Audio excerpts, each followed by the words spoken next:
Yeah. What up? What up? It's Big Twins, aka the Grimy One. Y'all know the Mob Deep infamous clique. Yo, check it out, man. I want y'all to tap in to Cigar Talk Toronto, man. You know, they be putting it in, interviews and this and that. So check them out. Cigar Talk Toronto from Big Twin, y'all. You already know.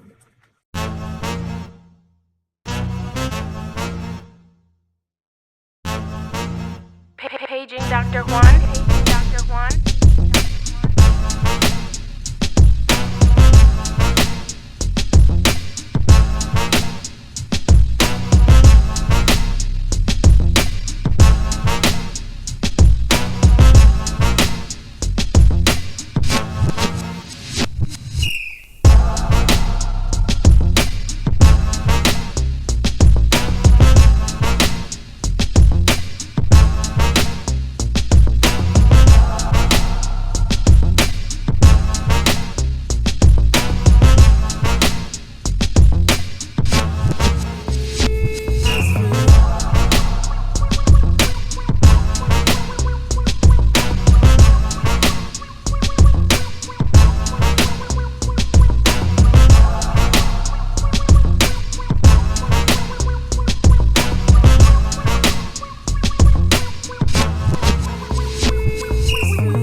All right, welcome back. Saturday night, we are on the Block 105 radio. Special shout out to everybody that tunes in each and every Saturday night. We appreciate you. You're 50% of the equation.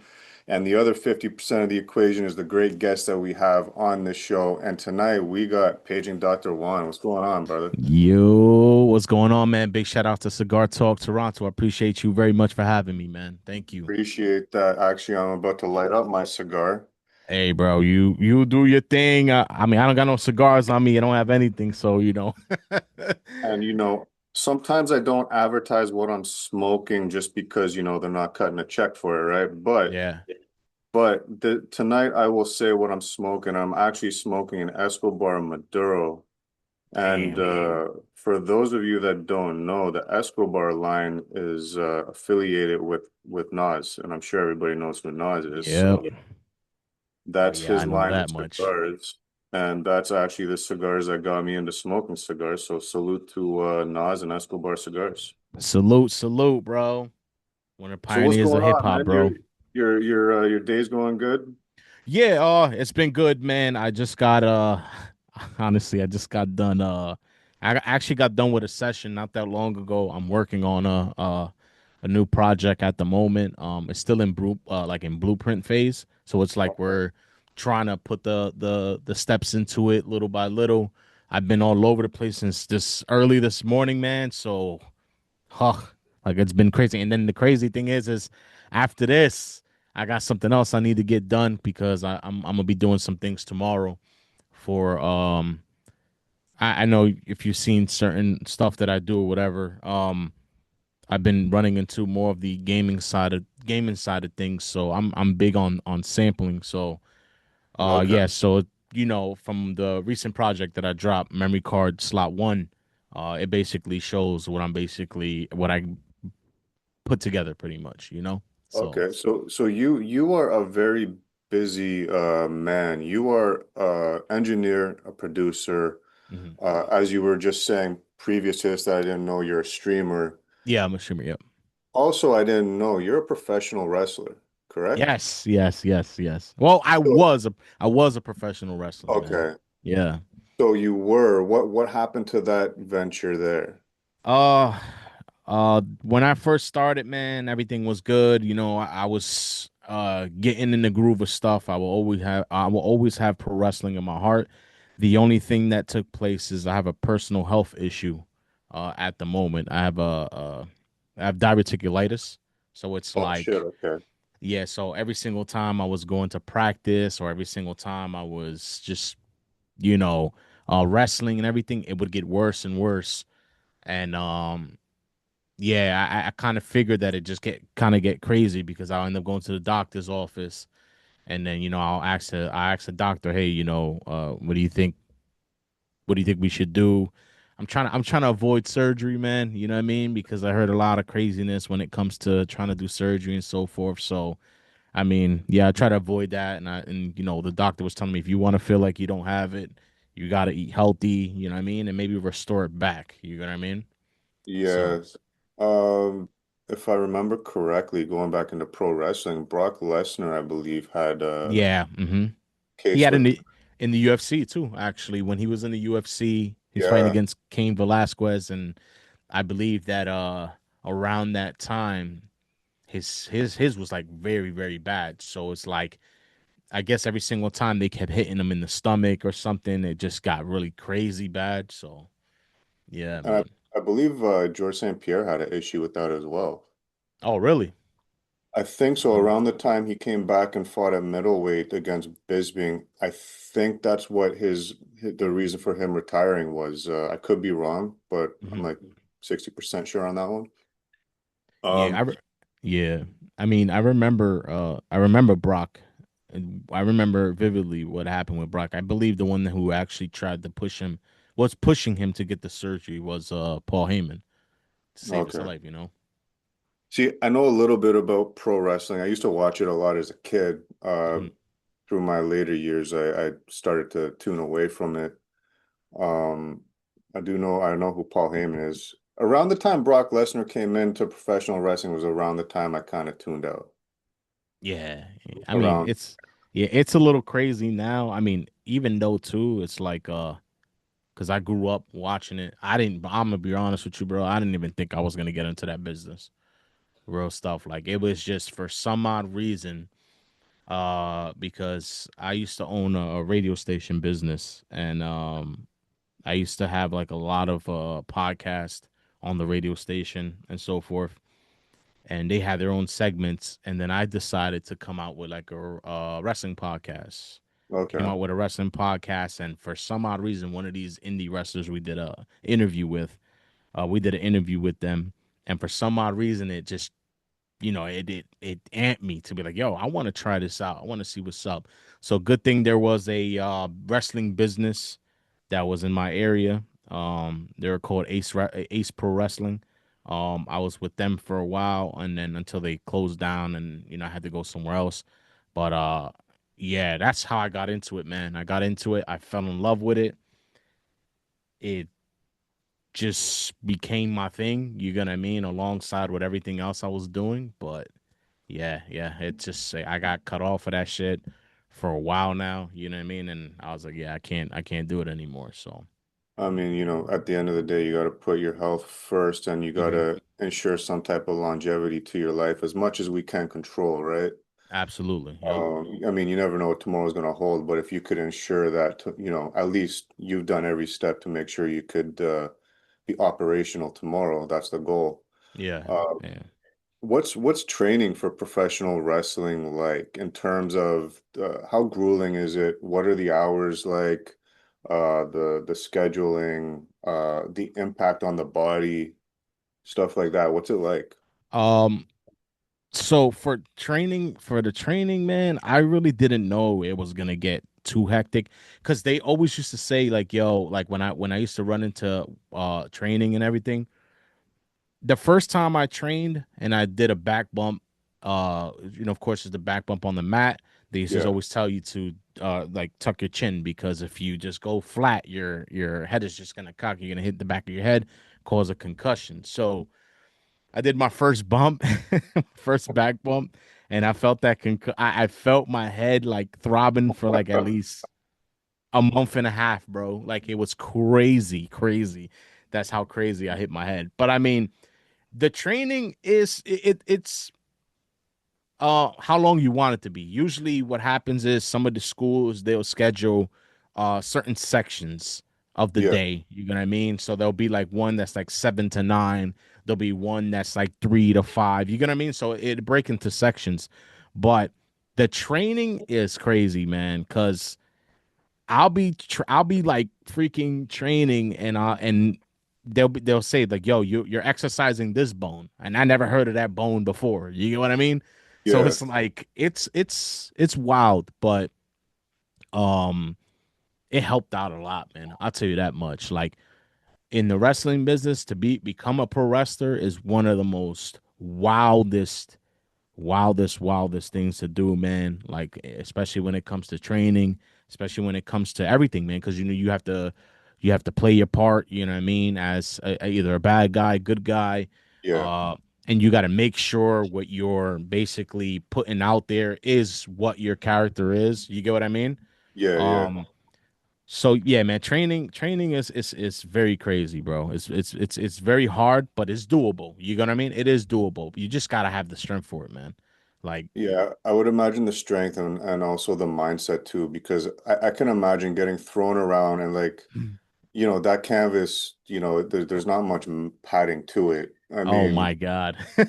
people that think that you're just, falling on a fluff of cloud and it's definitely not that.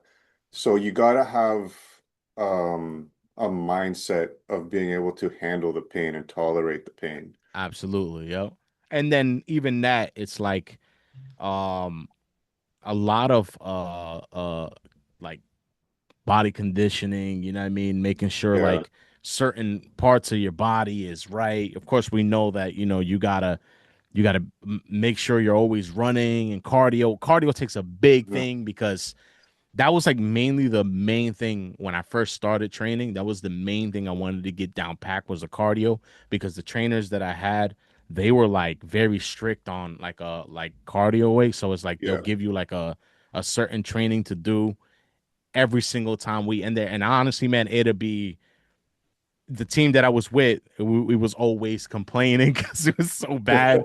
We're like, damn, man, we got to do this again, bro. I hate. It's like I hate these days when I go there, bro. But it definitely helped me out. When it came to cardio, cardio became like one of my biggest things when it came to exercising. Either I'm in the gym, but let me tell you something. Being in the gym, right? Because I used to be like, yo, I'm gonna be in the gym. I'm gonna be fine. Being in the gym and training for pro wrestling at their training facility is completely different, bro. yeah, Completely different. It's like you think, yo, since you ran the treadmill freaking so many miles, you went to go lift and you're lifting this much, that much, and you're freaking tough as hell. And as soon as you hop into the ring, it's a whole different thing. That's why I say like you'll be training bones that you never heard before. You're like, why the fuck yeah, does this hurt so much? You know what I mean? So, but yeah, it was tough, man. It was tough, but I love that because it pushed you. You know what I mean? yeah, yeah, That drive of just being pushed to be able to like to be like, yo, hey man, if I don't make it to the top, but at least man, I could keep my health intact with all this stuff, and I still feel the effects on my back from all the back bumps I took. So, so I would that's for imagine that sure. would be one of the biggest, most frequent injuries would be back injuries. Yeah, yeah, definitely for sure, man. I mean, uh, I know if you ever, you like you said, you used to watch wrestling. A suplex from the top of the ropes. Yeah, It's less impactful than an actual suplex right in the middle of the ring. You get what I really. mean? So I could jump off the turnbuckle and do an elbow drop from the top of the turnbuckle or do an actual super suplex on somebody, and I won't feel it as bad as me doing a suplex in the ring, just regular. Why? Well, Because there's a so if you know the padding, you've seen the padding yeah. already, but they have a bend bar that's underneath the middle part. Oh, okay, So okay. that bend bar, if you ever see that, because if that wasn't bended, you know how it'd be stiff. So if Yeah, you fall flat, you're gonna just fall flat. But since they have that bend bar on in the middle, what happens is once you hit the mat, you're jumping up. It's like a bouncy bed. You know what I mean? yeah, yeah, But I feel, and a lot of people have said it too. There's like, yo, the higher the bump you take, the less injury you have. So I never used to. I'd be like, nah, man, I ain't taking that shit until I took a huge back bump from somebody. Uh, they when they threw me to the ropes and they did a back bump, I freaking flew in the air, did a front flip. I hit the yeah. mat, and I thought I was about to die at that point. But nah, I got up. I'm like, what the hell? I'm like, this shit ain't nothing, you know?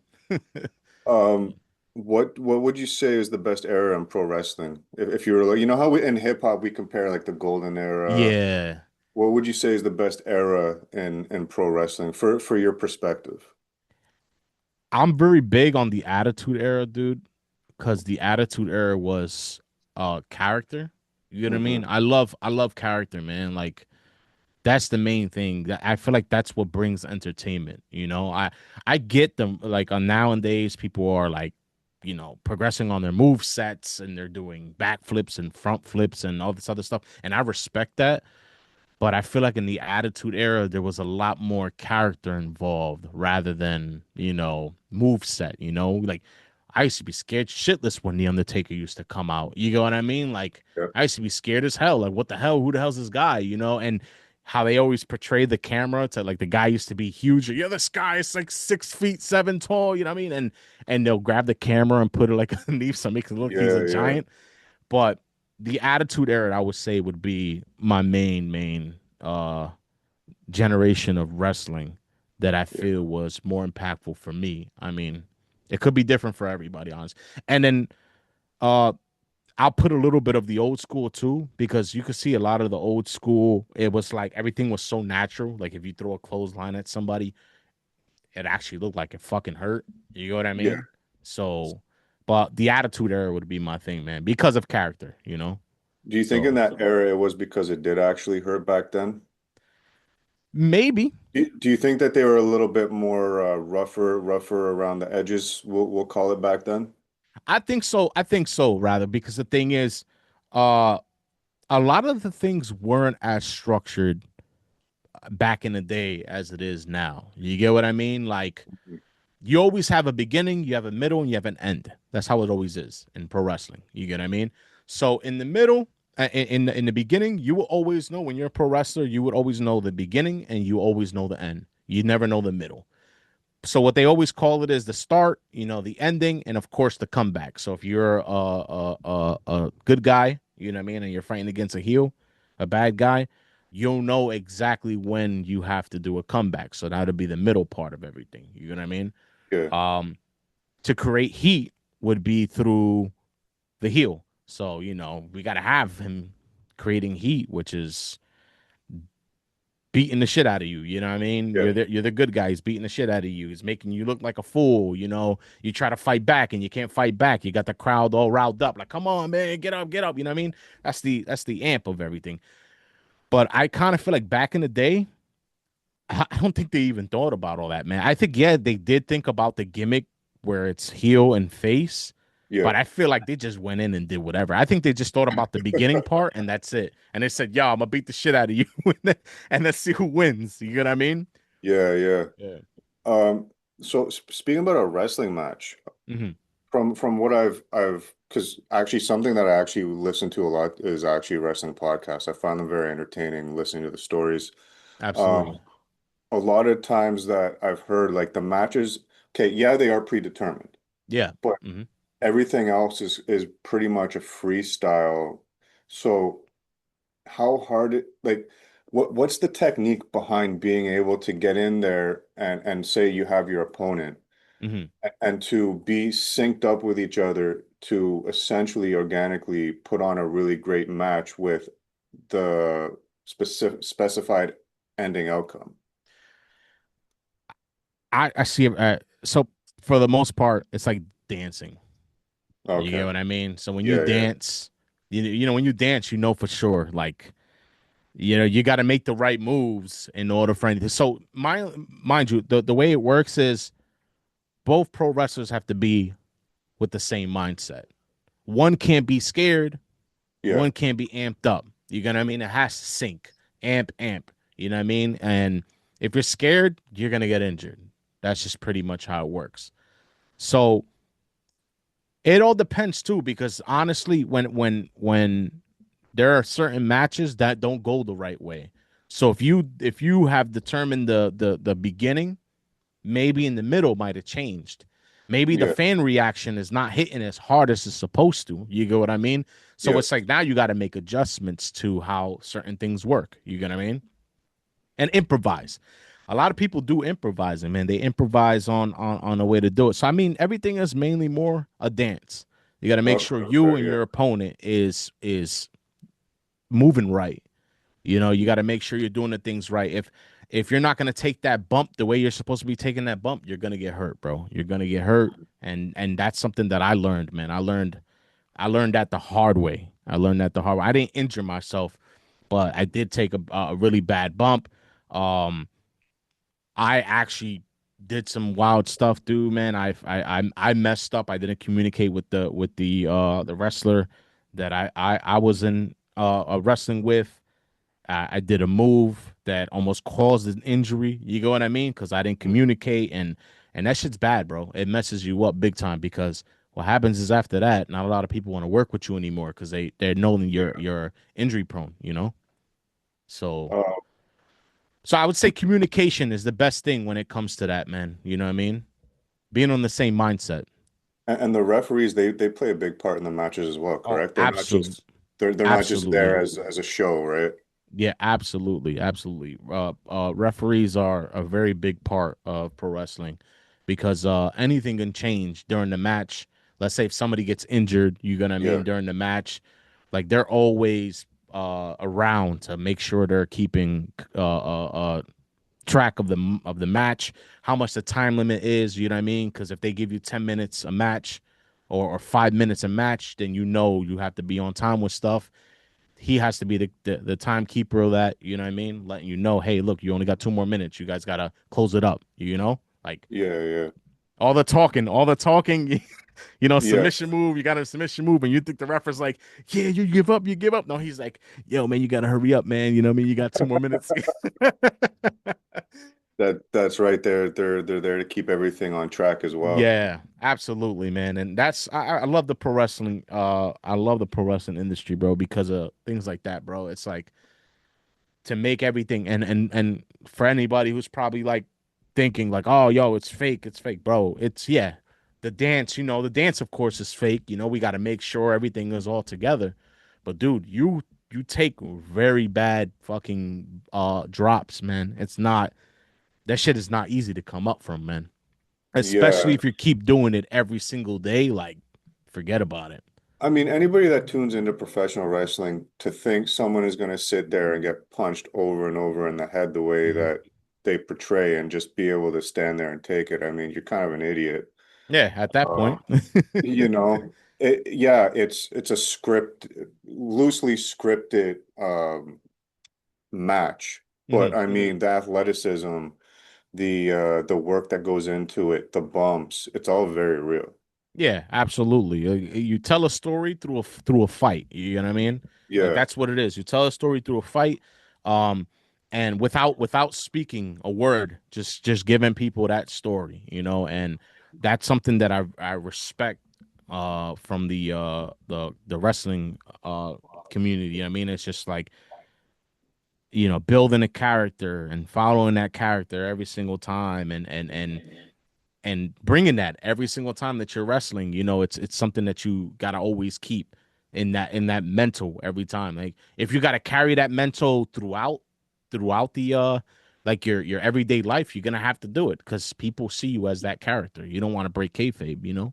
yeah. So And that was something that was very heavily guarded throughout the 80s, Hmm. 90s. Kind of started to Absolutely. break a little bit coming out of the Attitude Era. X and internet and all that other Yeah, stuff started coming out. Yeah, that's it. That's why, like now, wrestling will always be respected, but the way it is now, it's just I kind of feel like there's no character. Where's my Kane? Where's my Undertaker? Where's yeah, Stone Cold Steve Austin? Where was The Rock when everybody played that part? Now it's just like, oh, we got pro wrestler number one who does the backflip, and pro wrestler number two who does the front flip. You get what I mean? Like yeah. it's a little weird, you know? That's kind of a product of times too. Like, because when you're talking about the Attitude Era, Hmm. so the Attitude Era was the era that began after like the almost cartoony type Hmm. superhero type wrestlers Yep. uh, went into the Attitude Era, and then we really kind of, the world started big on the censorship. So, I mean, the Attitude Era wouldn't be able to exist today based upon today's standards. Yeah, yeah. Yeah, because It's just an everybody. evolution of time, really, and that's just the way it is. So, Absolutely. Yeah. And don't get me wrong, there is still people that hold gimmicks though. There's hmm people who hold characters like um shout outs to MJF, from AEW.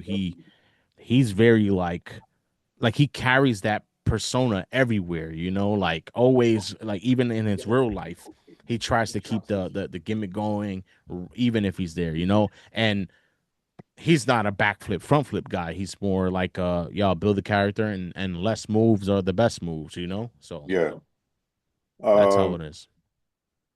what would be your Mount Rushmore of wrestlers? Ooh. Shit. Oh, oh my God, bro. All right, so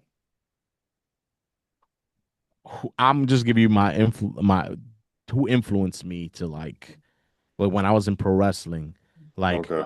who influenced me to like do what I need to do. Eddie Guerrero, man, is like one of my biggest Rest in pro peace. wrestlers. Yeah, rest in peace to Eddie Guerrero. And then his son now, Dominic Mysterio, who's freaking amazing in the ring nowadays, bro. It's crazy how much he resembles his pops. I mean, he's not his pops. Damn, I'm sorry. That's his uncle. That's his uncle. Yo, you know what I'm doing? I'm freaking going by the storyline. Because remember, when Yeah, Rey yeah, Mysterio was going against Eddie Guerrero, he was basically saying, "Yo, I'm your father. That's not your father." But yeah, Dominic Mysterio definitely is a is a good freaking wrestler, yo. The come up is amazing with him. So Eddie Guerrero is one. Um, shit, Eddie Guerrero. Who's like my old school cats that I used to watch. I used to watch a lot of Roddy Piper. okay. Because he like what I did is I studied a lot of move sets because I wanted my stuff to be simple. You get what I mean? Yeah, Uh, the American Dream, Dusty Rhodes also had like some like he had a personality. You get what I mean? Like he knew how to build himself into character. He knew how to stay into character, and those are people that I always looked up to. Eddie Guerrero was always like an improviser. You get what I mean? Like he knew how to improvise when certain things were the way they are. You get what I mean? hmm So I would say Eddie Guerrero. Let's go Roddy Piper. Let's go.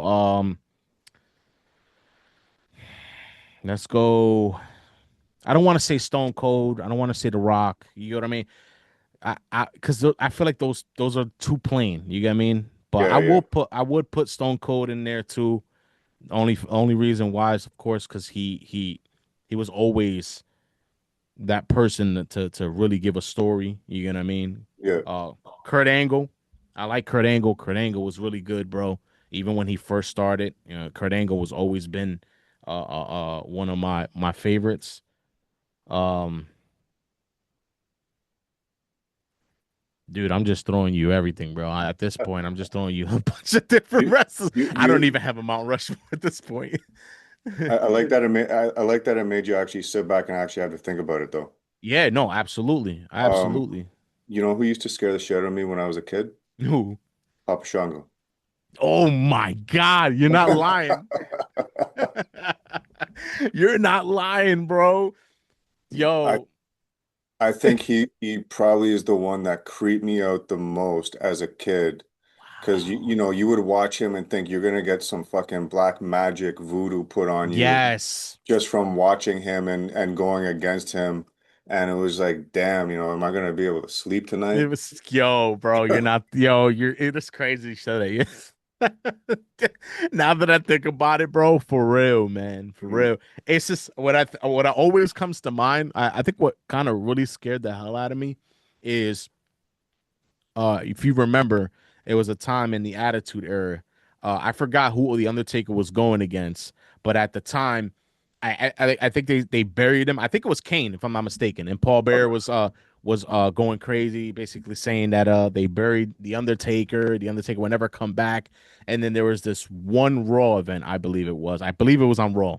One Raw event where the camera panned over to the Titron and then you see an image of a casket and the casket opens up and the Undertaker's inside of it, and then out of nowhere, like he's just laying in there, and then he opens his eyes and he's like, rest in peace, and then the thunder hits and he shows up. Dude, that was the most scariest thing I have ever seen. And I think I had nightmares of that shit because I kept replaying in my head that the Undertaker was gonna show up in my house, bro. Mm.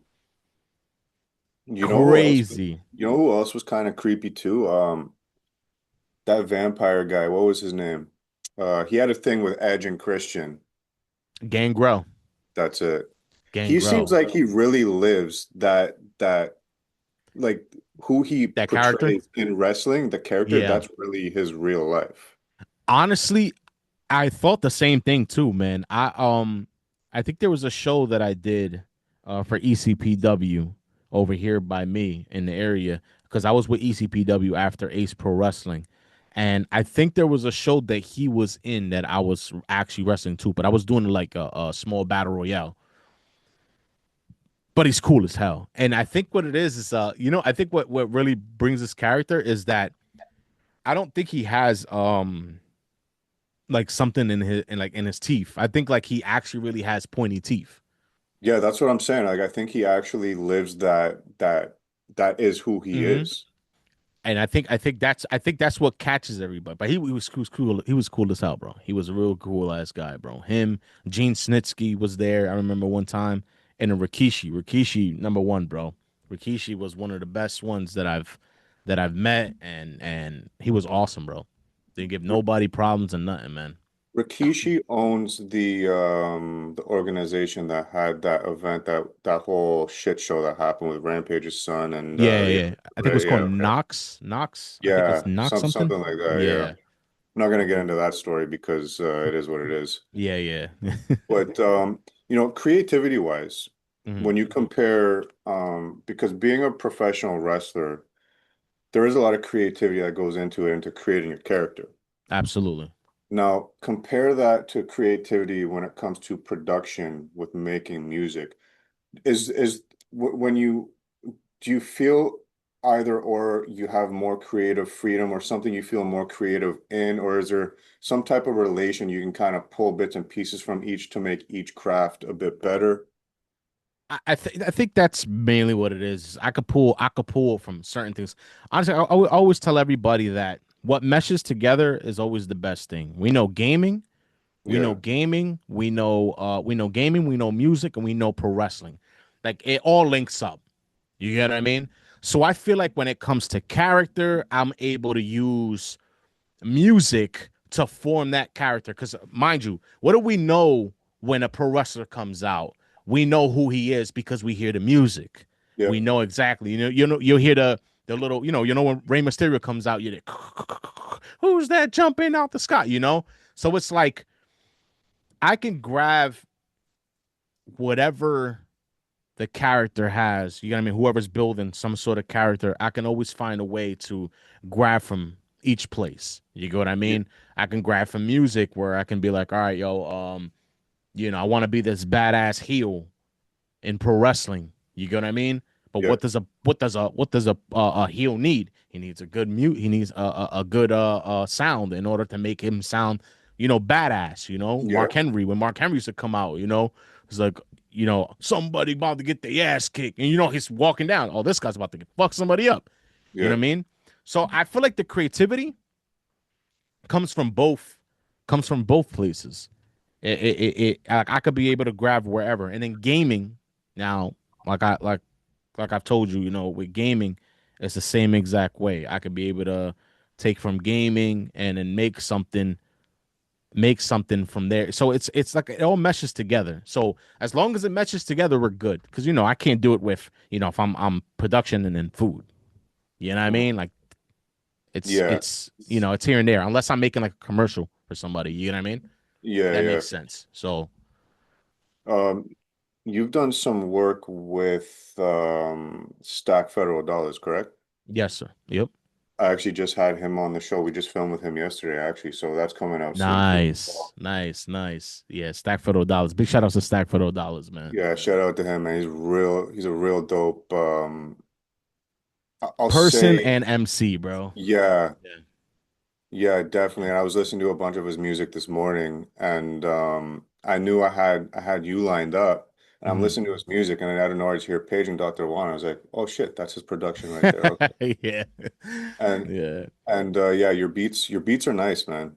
Thank you, man. I appreciate that, brother. It's what do you think about the era that we're kind of living in where, modern day technology can really um water down the craft The of craft. beat making, being an MC, etc.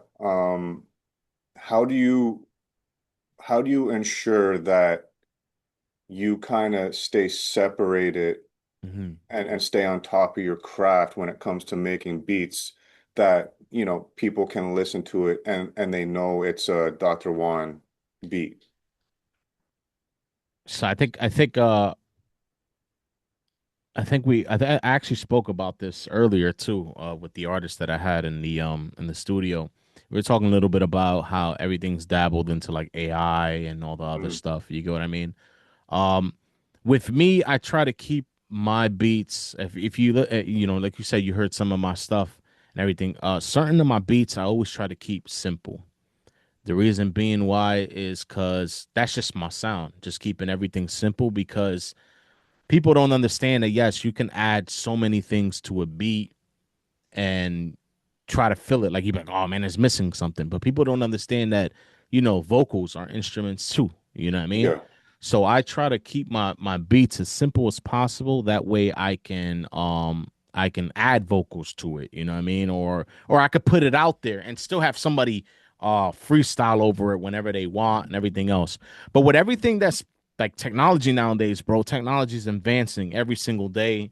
yeah, We're running into the AI things and so forth and everything else. Everybody's battling between, yo, AI, don't use AI and all the other stuff. I dabbled into AI.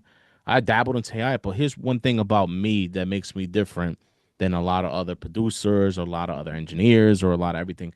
I don't allow AI to do any of my work. I yeah. want to make sure I do 90% of the work before I even decide to be like, hey, AI, take this. You get what I No, mean?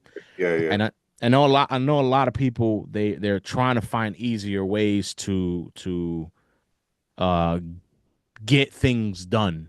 You know what I mean? Rather than just being creative and trying to hmm find something, you know what I mean, or try to do something.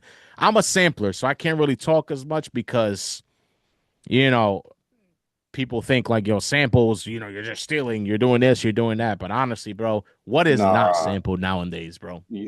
I mean, even go back, like that's what music is. Music is just a sample of a sample of a sample. Yes. Like, and from every genre. I mean, I can't even count the amount of, rap artists that, their producers have used samples from, an 80s rock Yep. song or Absolutely. even a country song or a dance song. Like that's what music is, and that I think that's what makes music very universal, is that, it's you can really adapt this into this just by taking a specific sample. Specific say a Jazz music specific genre. is another big one right there that Oh gets yeah, used a absolutely. lot in hip hop. Yeah, indeed, man. I've heard a lot of jazz joints from like Gangstar. I've heard a lot of Yeah, jazz joints from a lot of and you know I look up to DJ Premier. Like that's why the reason why I sample the way I do. I look up to Alchemist. Alchemist is one of my yeah, favorite yeah, producers. That's why I make the beats the way I make them. I know some people they say, yo, you gotta like dab into different stuff and you know try to adapt. yeah.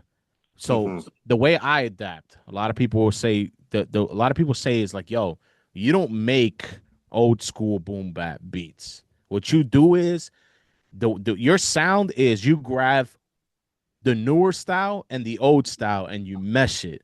And it Yeah, sounds a little bit like two sides. You get what I yeah, mean? yeah, So a lot of people always have told me that. They're like, yo, you you find a way to like mesh that and that's really good. You're not trying to copy nobody else's style. You're trying to make your own stuff. And I think that's what makes Dr. Juan because Dr. Juan tries to be original to a point where hey, I'm gonna grab this sample that nobody knows about. You know what I mean? Of course, they're gonna find out sometime later. Yo, this fucking sample's from whatever the hell. You know what I mean? But no matter what, you'll know a Dr. Juan beat because of the way I put everything together. You get what I mean? yeah, yeah. What is your take on back in the day, Hmm. the producer never really got a lot of credit, right? Hmm. Kind of like, when you look at different genres of music, it was always credited to the singer, not the guitarist and the drummer. They were the forefront, right?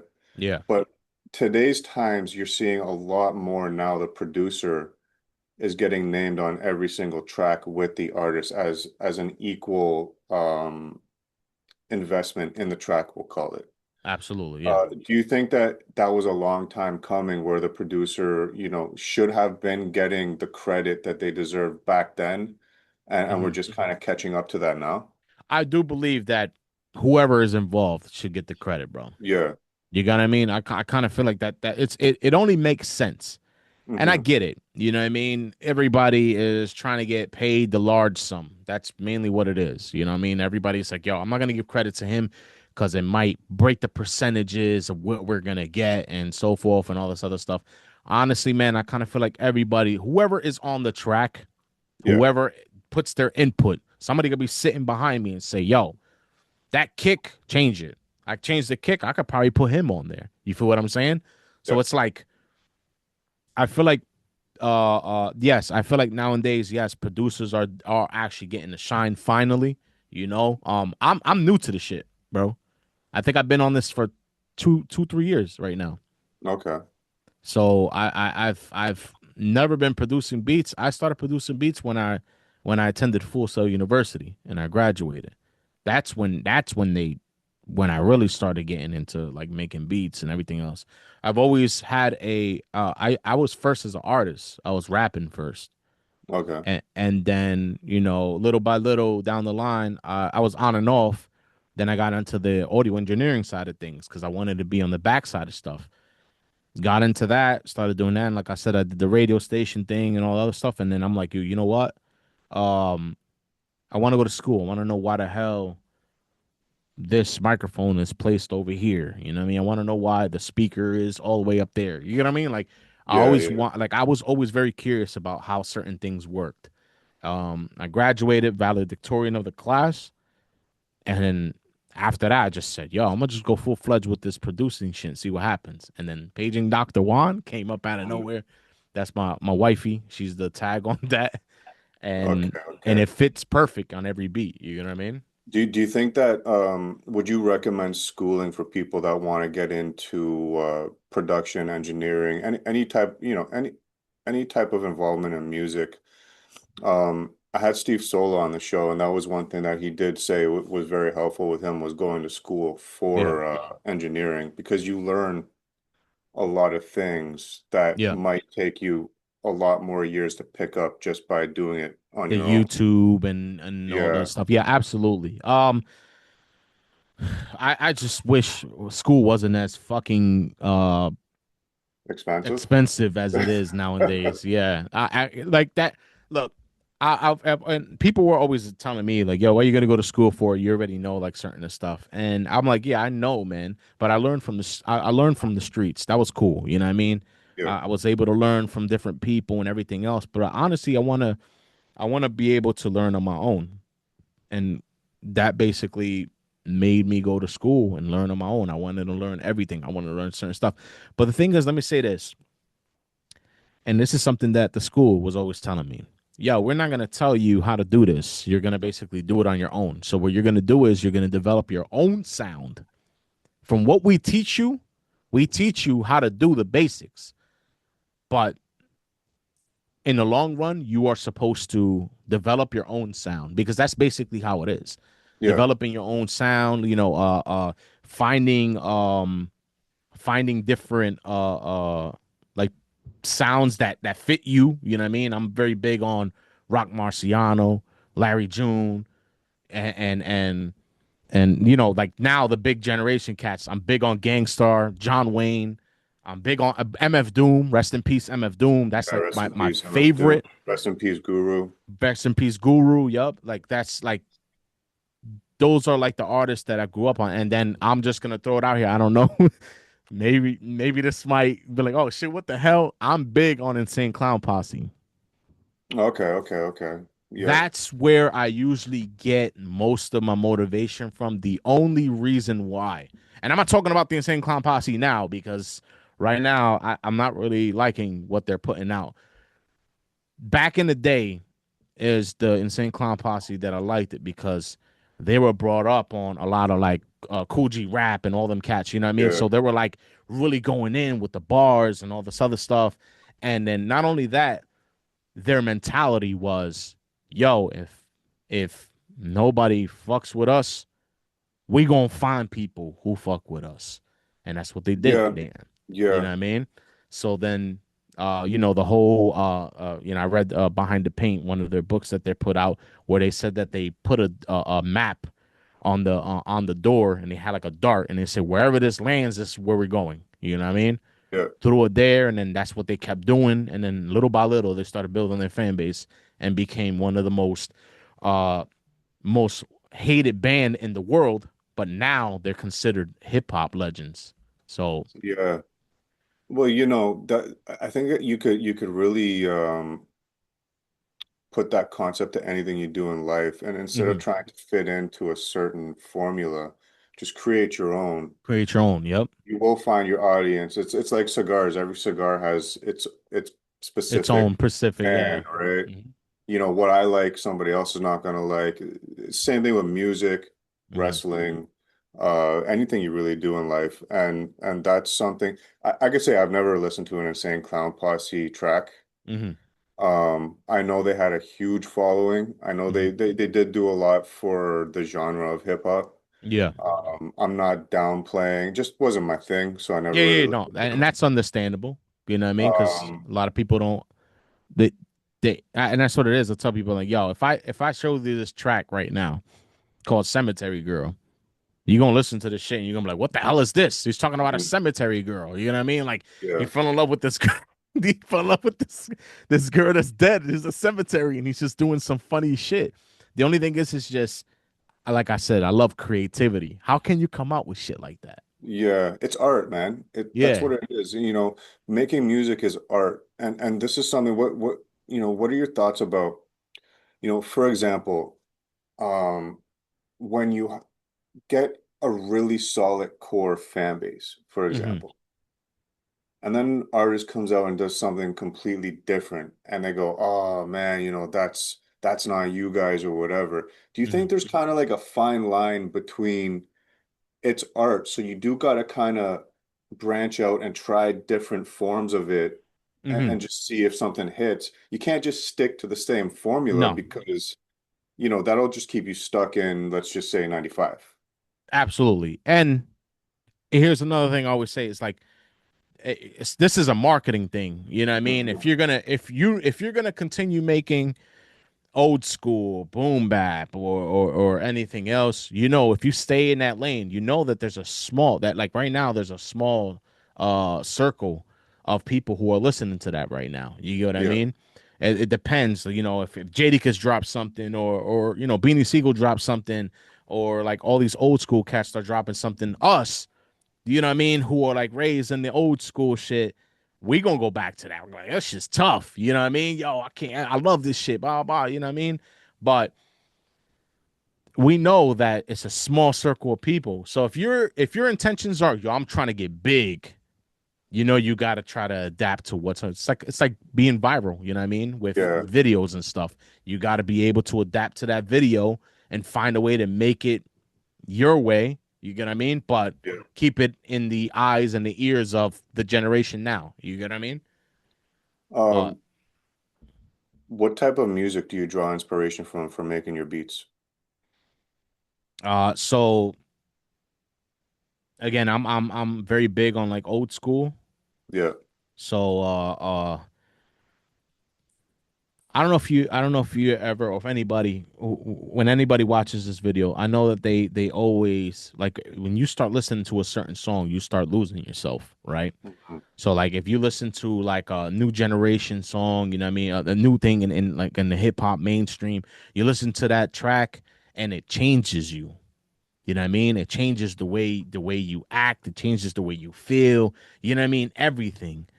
And I tend to do that a lot is when I listen to a lot of mainstream or things that people are listening to nowadays, it changes me a lot. So I go back. Okay. And the main person I go back to is Gangstar, man. You know what I mean? Okay. Because I'll listen to like stuff from like his past, and then and I'll listen to Guru rap, and it's just, it brings me back into that feel of, yo, this is where you from, bro. This is what you do. You know what I mean? Yeah. Like, continue making beats like this, man, you know, and gravitate toward the artists like this. Like Stack for the Dollar is the same thing, you know. When I first started working with Stacks, I had like, I think Stacks adapted to my sound. But he's like, bro, your sound is like something different, bro. It's like, it's still new, but it's old, you know what I mean? And I don't know Yeah. how to like hear it. When I hear it, it's just whole, it's like crazy. So Um, so mainly more, I just start gravitating toward the old school, man. You know, my Spotify playlist, I'm usually always gravitating toward like old school. I try to go really back, like really, really back to like Yeah. freaking, Yeah. you know, freaking 90. Sometimes people have some shit like older than that, and I'm like, yo, let me listen to this shit. This shit's fire, you know? Yeah. But that's where I basically get my stuff from, bro. You know what I like about your beats is Mm, that you give people like myself a nostalgic feel, mm, but it's a modern day twist. absolutely. Yep. And that's something that, like, when I've listened to some of your production, I was like, oh shit, I feel like I'm back in the day right now, but also I'm present. You're present. Yep. Hmm. And it's a very unique sound, and it's very hard to pull off. And I think you've pulled it off. So salute to you on pulling that one off. Thank you, my brother. I really appreciate that, bro. Um, I'm gonna put you on the spot. Hmm. Okay, I asked you your Mount Rushmore of wrestlers. What's your Mount Oh Rushmore my of God. producers? Producers. Yeah. All right. All right. Here we go. If I go over, just let me know. My number one, Alchemist. All He's on right. my list. Yeah, he's on my list. Alchemist is on my list. Number one is Alchemist. All right. Number two, DJ Premier. Primo's on my list too. Yep. DJ Premier. Number three, Madlib. Okay. Number four, hold on. Jay Dilla. Okay. Let's swap that. Number three, Jay Dilla. Number four is, who did I say? Madlib. Madlib. Fuck, There you nah, damn, nah, that's still not crazy, bro. go. It's hard. It's hard because people are used to a top five or a top 10, but I like Yeah, to say Mount Rushmore because there's only four faces on there's the only Mount four. Yeah, yeah. Rushmore. So I'll keep it like that. That's fine. Yeah, I mean, cause yeah. No. You know what? That's actually perfect. That's actually a perfect setup because I still do follow uh Alchemist sound. You know what I mean? Like I love how simple his sound is. You get what I mean? Yeah. He's always created simple beats. Like the loops are like so simple to a point where the vocals that he puts on the actual beat make it sound different. You get what I mean? Yeah. It Yeah. brings it so because if you listen to the instrumental, you be like, yo, this shit's simple as hell. Yeah. But once an artist is on it, it changes the whole feel of it. You know what I Yeah. mean? And you know what? Alchemist is somebody that I actually got to see live before he really blew up to this major producer that he is when he was just Hmm. a DJ from Mobb Deep. Damn. And I got to see him when Mobb Deep had their first ever show in Canada. He was their DJ. And that's definitely a great memory that lives forever. Rest in peace, Prodigy as well. Yeah, rest in peace, Prodigy, bro. Um, you know who I have on my list of Mount Rushmore for producers is Havoc. Mm. Havoc is a very Havoc was yeah. he's starting to get his credit now.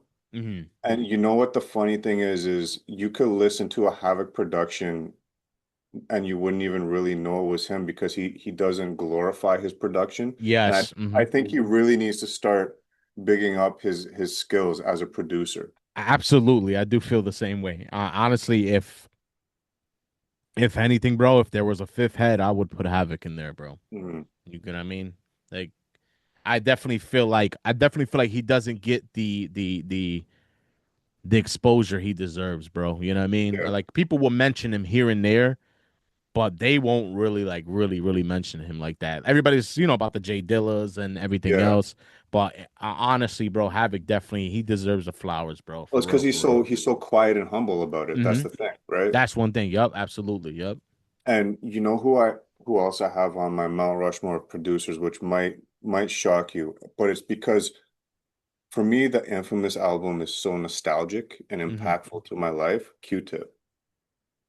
Yeah, I don't blame you, bro. I love Q-Tip.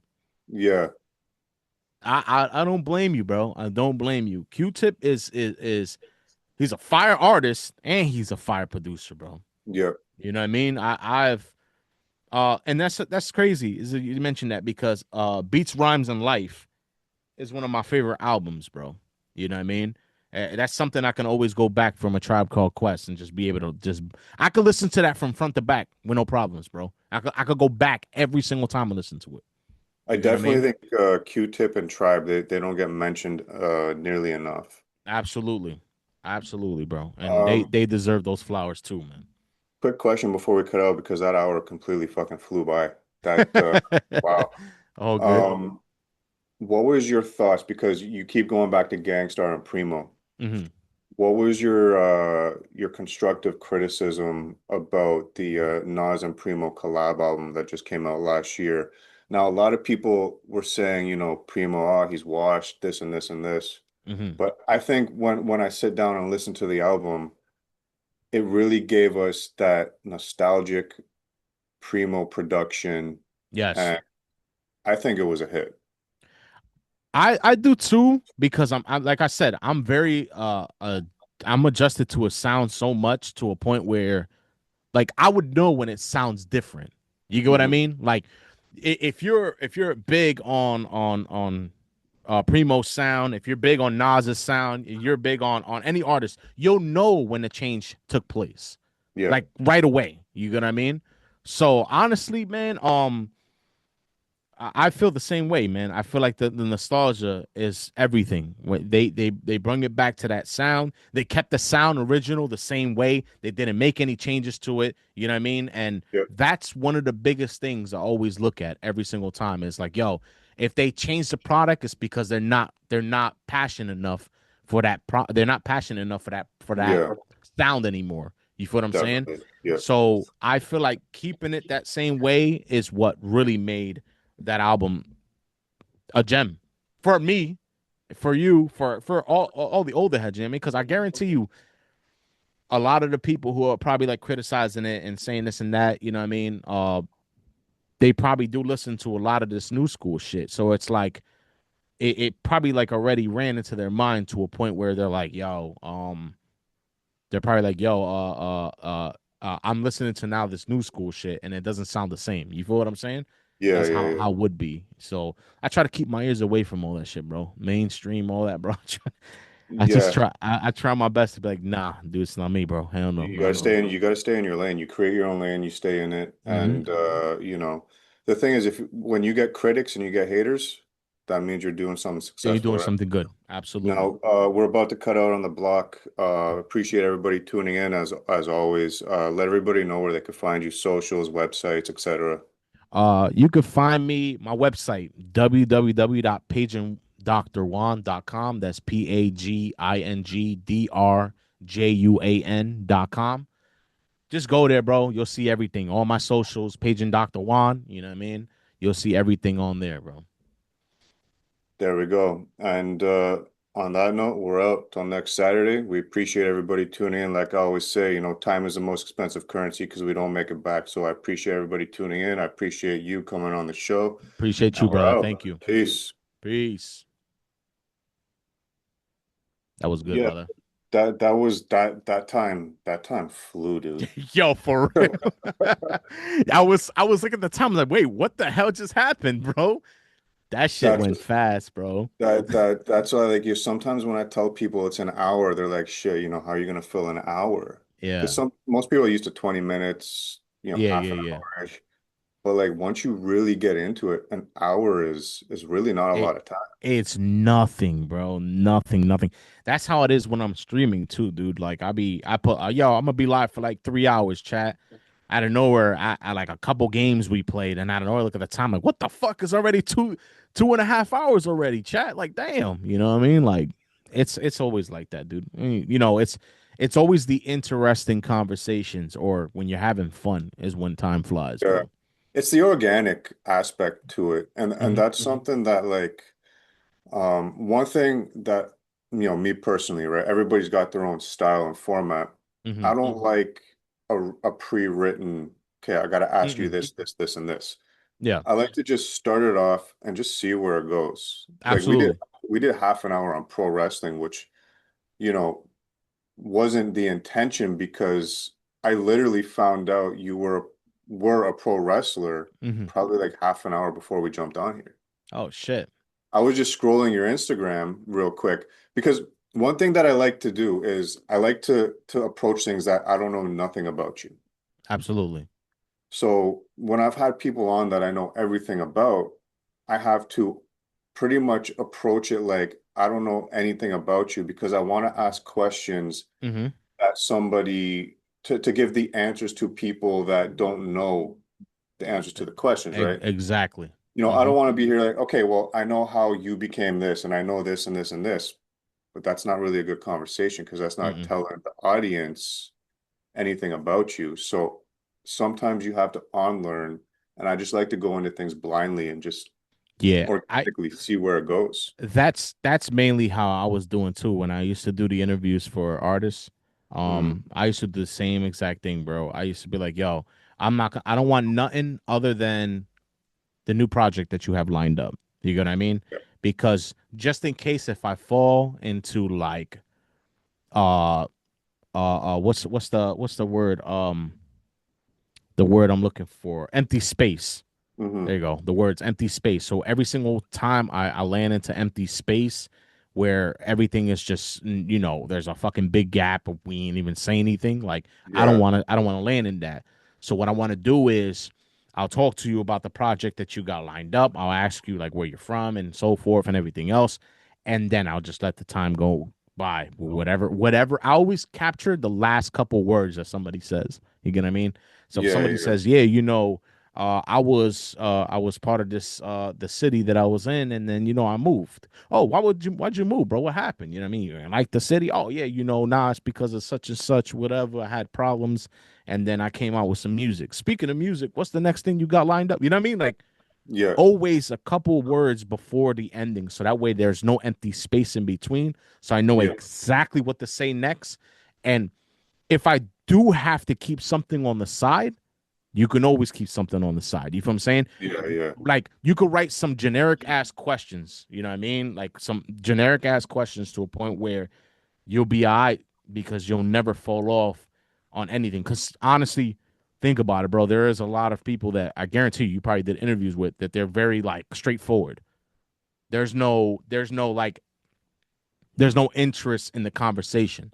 So if you talk to somebody, be like, hey, so yo, what's the next project you got? Yo, my project dropping on July 24th. yeah, That's it. You know what I mean? Then it's like, what the fuck? You know what I mean? Like, what's the conversation here? You know what I mean? There is somebody that I interviewed, and I don't even like to use the term interview. I like to use the term conversation because Conversation. Hmm. um and we had a conversation after the episode was filmed. I was like, man, you really made me work for that shit. And they're probably gonna watch this and they're gonna know I'm talking about them. And it's nothing negative, but it makes you adapt to Hmm. having, like you say, some type of reserve, Yeah. right? Where you could dip into that reserve to keep it flowing. Because part of the thing as a host is you got to keep it flowing. Yeah. You got to be the main spark, bro. You Exactly. got to be the main It's spark. not the guest's Hmm. responsibility to keep it flowing. It's the person that's interviewing you to Hmm. keep it flowing. And when they broke it down to me why they answered the way they did, it made sense. Hmm. It definitely made sense. And once again, it's a growing experience. So it makes me Hmm. now go, okay, that's something I'm going to encounter in the future. So now, Maybe I need to approach it a different way. yeah. And Yeah. that's why I did a bit of research more on your Instagram before we jumped on to find out Yeah. a little bit more about you with your pro wrestling because, I'll be honest, I was lost with hip hop for a while because it was so oversaturated with the mainstream. Yeah. Yeah. And, up here in Canada, we don't really have a lot of underground uh channels to tap into. Mm. So once I started doing this and I found those channels in the United States, and then I started coming across artists, Hmm. and then the artists were sending me artists, and it just started becoming a recommendation type thing. I became so exposed to people that I've never even heard of. That's a good thing, bro. It That's how I is. worked with somebody in Canada. His name is Solo the Maniac. I met him on Twitter, and we actually did a track together and everything, bro. I was like, yo, it's always good to be able to like because you remember Twitter Spaces. You remember when Twitter Spaces they used to have the Twitter Spaces for everybody to jump in. Yeah. There was a time I jumped into a Twitter Space and I ended up freaking meeting a lot of people. And then I have a track in Africa from an artist who was just like, "Yo, Dr. Juan, I heard a lot of good things about you," and that's coming from the guy from Canada because he knew who he was. So he Yeah. was like, "Yeah, I heard a lot of things about you, bro. I want to work on some stuff with you, blah blah." And it's all right.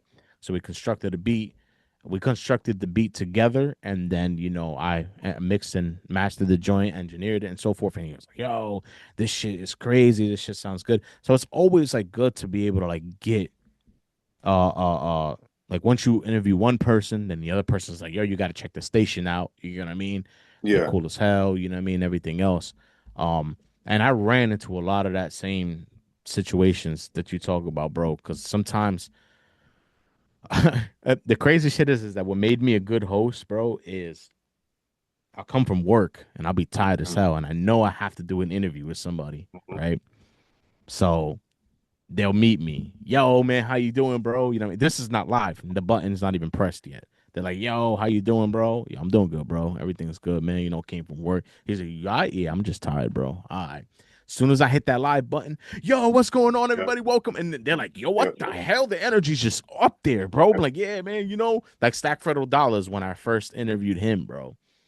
Dude, he didn't even know I was gonna come back with all that shit. He's like, damn. Then after that, we played music and just chilled and vibed out. Then as soon as I hit the live off, yeah, man, thank you for being a guest, bro. I appreciate you, bro. Like, where the fuck the Yeah. Yeah. energy went? It's But hard. It's hard because it is, yeah. just like being an artist, for Mhm. example, you have to fund what you're doing, right? Absolutely. And I'm up at 3:30, 4 o'clock in the morning. I'm on the road by 4:30 in the morning. So by the time this rolls around, this is essentially my bedtime. But you got Yeah. to do what you got to do to pursue your craft, right?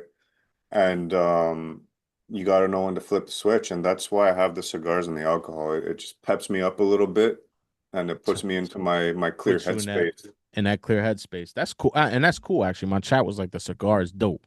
So that actually is pretty dope. That you got like this whole. I like the whole vibe you got back there, bro. That's Well, pretty cool. you see, the whole thing is, and for everybody that's tuned in on your live right now, in Mhm. Canada, cigar lounges are banned.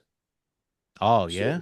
yeah, Oh you shit. can't go, there's no cigar lounges. You can't go and smoke a cigar on a patio at a bar. Hmm. So essentially, when it came to creating a studio for this, I wanted to recreate the cigar lounge feel, but also Yeah. the cigar lounge type conversation, because when you go into a cigar lounge, you could Yeah. come across any walk of life and have a great conversation with somebody. Hmm. And that's really what I wanted to really put out into the forefront of what I'm doing. And then blend in, shout out to Big Twins and Ty Nitty. They really opened the doors for me into the hip hop world. But blend the cigar vibe Vibe. Yeah. It's like with a the hip cozy. hop culture. Like one of my chatter said, the warm lighting creates like a cozy vibe where That's you it, could man. just chill and vibe out. You want everybody to, feel comfortable, feel Hmm. relaxed, feel like, they could tune in and sit down and listen to it. And it's nothing negative, it's positive, it's organic. And one thing that I wanted to ask you, What's up? um, when it comes to your music, Yeah. if you were to pick a country to Yeah. travel to culturally, to take inspiration from that culture from music, what country would that be? Bro, I'm very big on the UK, bro. Yeah? Yeah, I love the style of the UK. I'm like big on gigs. I'm big on there's like so many different freaking UK artists, bro. Like I just love the vibe that they have, man. And it's just not the music, bro. It's the vibe itself. Because I Yeah. hear so many great things when it comes to the UK. Like the UK will they will really push your stuff to the max, bro. Like I'm gonna tell you right now, if you got a fan base coming from the UK, like if you're an artist, you have a Yeah. fan base coming from the UK, you made it. That's it, dog. Like right then and there, because they're so they're so big in the hip hop scene that they don't know what they're missing over here. You know what I mean? It's just yeah, they listen to grime and and get on that stuff. But Yeah. look at the shit that they did like with everybody, Alchemist and them cats travel over there every single time because they Hmm. know how big the hip hop scene, like the actual hip hop scene, Yeah. is over there. You know what I mean? So that has to be like one of the places I'll go, bro. Like real shit. Like, I think the hip hop, the genuine hip hop scene in the UK and Europe mhm. is bigger than it is over here in North America. Yeah, yeah, it is. It is. That's why you think everybody always does shows over there because they Yeah. know how big the influence is over there, bro. It's nothing compared to how it is over here because over here it's just like nah, you know what I mean? No, yo, some There's mainstream shit came out. You know what I mean? Like that's it. I don't listen to a lot of UK artists, but there is Mhm. one artist that I do listen to, and fuck me, I can't remember his name. I gotta look it up right now. There was one guy named Dave that I used to listen to. Um, And then who's this other fucking artist I used to listen to, bro? Cass is I, dead. yes. Yes. That Yes. dude is fucking, he's sick, man. Fire. Yeah. Fire, bro. Yeah. Fire. And then not only that, I don't know if you ever heard of these artists. Their name it's a group. It's called Pete and Boss. No, I never heard of them. Bro. I'm gonna Pete check and them out though. oh bro, they're old heads. Okay, okay. Grandpas, bro, that like are going in, bro. Like when I first heard this shit, I'm like, what the? And people were like, yeah, yo, they probably got ghostwriters, all this other shit. But I heard different, bro. I heard they really do write their shit and they really do perform their shit. Yeah. You know what makes me appreciate the UK culture and Mhm. sound is because another thing I'm very big into is drum and bass. Yeah, yeah, So you go back to drum and bass and it's huge over in the UK. yeah, So that MC sound, I'm used to it.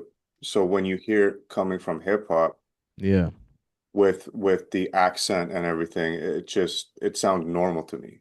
Where Yeah. some people they hear that accent, they're like, Yeah, no, dude. There's certain artists that have like actual like they have an accent, but not too bad. They know how to yeah. like maneuver. Bro, I'm telling you, Pete and Bus, bro, that should definitely be the cats you listen to, bro. You know what I mean? Yo, Send me that in a DM because yeah, I'll end up forgetting, but I want to check them out. yeah. I'm gonna send it to you. I'll send it to you and shit. Before we cut out, Yeah. um, as a producer, Hmm. who would be on your list of artists that is on your checklist of artists that you want to do production for?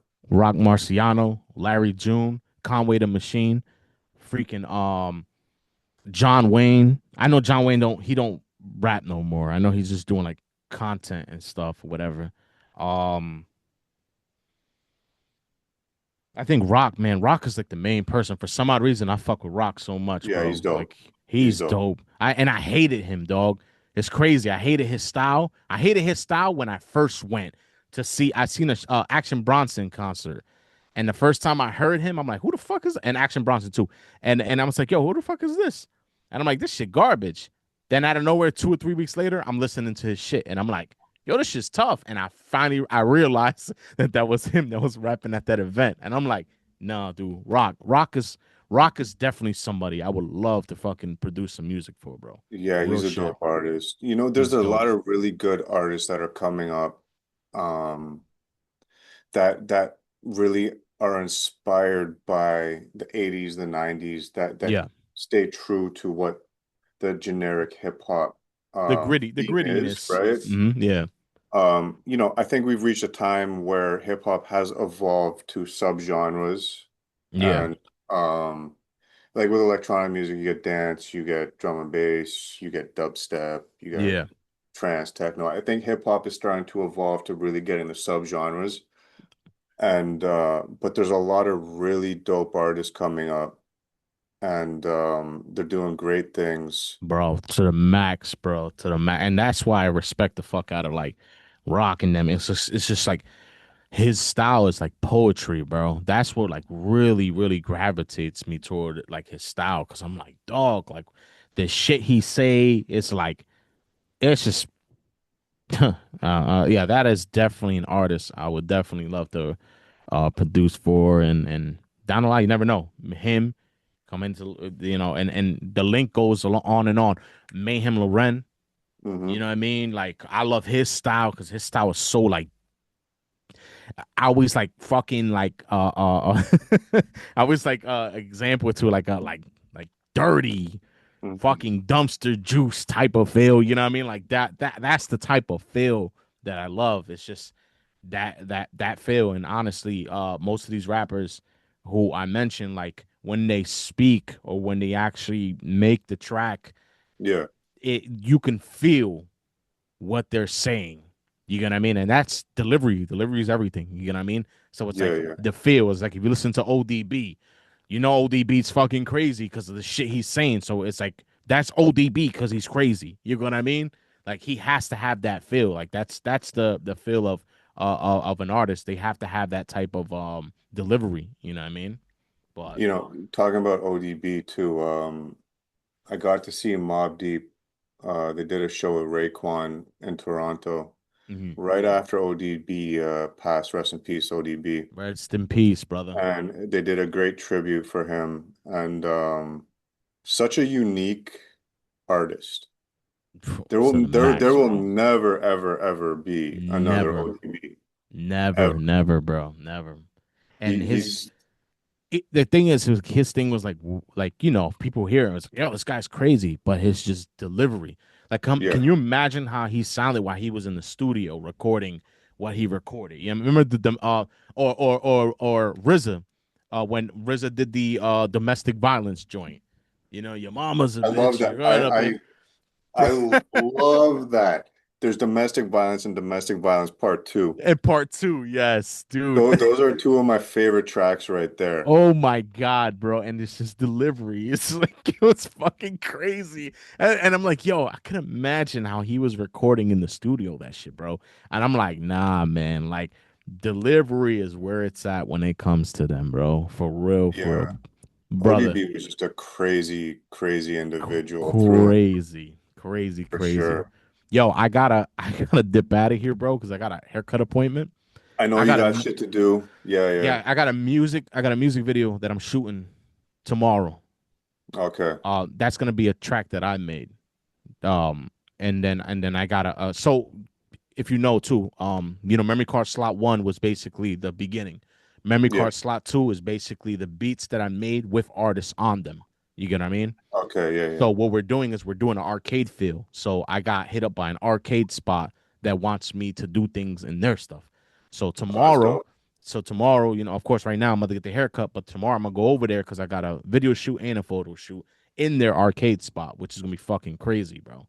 Yo, do me a favor, send me a link of where you get your hats, bro, because I want to get one. Yeah, for sure. I'll send you those links. Mhm. Also, send me as much music as you can. Absolutely. Because the reason being is I'm starting my own channel. I'm starting my Okay. own radio channel so I'm building a database of music right now. Music, yeah. And I'm gonna incorporate the hip hop culture with some Mhm. podcasts, et cetera, et cetera. Et So cetera, within yeah. the next 6 months, I want to launch my radio channel. Yeah. Send me as much music as you can, Bro, I will flood you with the shit because I got and so much stuff like crazy. that's awesome. I appreciate that, and salute to everybody that's tuned in on your live. You guys got the first peak of this episode, Let's and go. man, I appreciate it, man. I appreciate you Yo, joining in. I appreciate you, brother. I definitely want to do another one, man. Whenever you Yeah, for get sure. opportunity, I'm down to just kick it and just talk, man. If you want, you know what I mean. We Always could do an down episode for on that. that. I'm about to take off for a few weeks to Okay. Colombia. I'm Yeah. go chill out down there for a bit, and Mhm. then when I get back, man, I'm always down to Hey, do this shit. I'm down with it anytime, bro. Have a good trip, bro. And we'll talk, man. Appreciate it, man. Salute. Salute, brother. I want to send a special shout out, Cigar Talk Toronto. Special shout out to Croatian Mafia Cigars. It's for the gangster, you nigga. It's for the gangsters. DJ Mikey G. Put some cut on that dope. Lefty Pacino.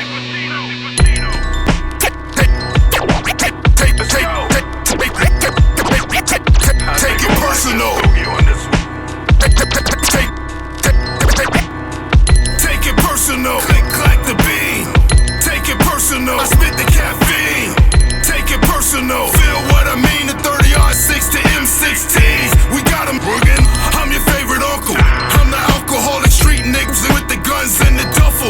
I'm the one that used to smoke the cigar and whip the truffle. The one that Granny said always started trouble. The backcourt shot a triple-double. Coach kicked me out the gym cause the gun was bigger than the muscle. Now let me introduce you to the hustle. I whip the white till it locked and snip the residue above my knuckles. The epitome of street scuffle. I hit him hard with the banger. I was trying to make the belt buckle. I hit the corner and I make it bubble. What's in the pocket of my goose will make your feathers ruffle. I don't trust you. Make the gauge bust you. We keep the circle tight. You just another square if we don't discuss you. Take it Take it personal. Click, clack the beam. Take it personal. I spit the caffeine. Take it personal. Feel what I mean? The 30R6 to M16s. We gotta plug in. Take it personal. Click, clack the beam. Take it personal. I spit the caffeine. Take it personal. Feel what I mean? The 30R6 to M16s. We gotta get pillage through your village. Leave my spillage on your mistress. Attacking everything, you go on the hit list. Burn the evidence, witness. Told the lawyer eat the case with the biscuit. Looked the judge in the face and told him stick it. Smacked the plaintiff in the face and told him fix it. Tap the Henny on the bottom, then we lift it. Fully equipped, the blue beamer and it's kitted. Bend the corner 730, then we hit him. The bars leave a bad taste, so I spit them. Machete 50-50 sharp, so I split them. The black expedition put me in position. Focus on the mission, full tunnel vision. Every verse calculated, spoken with conviction. My condition is to grind every day by tradition. Built it from the dirt, self-made composition. Competition for you in every breath is ammunition. Take it personal. Click, clack the beam. Take it personal. I spit the caffeine. Take it personal.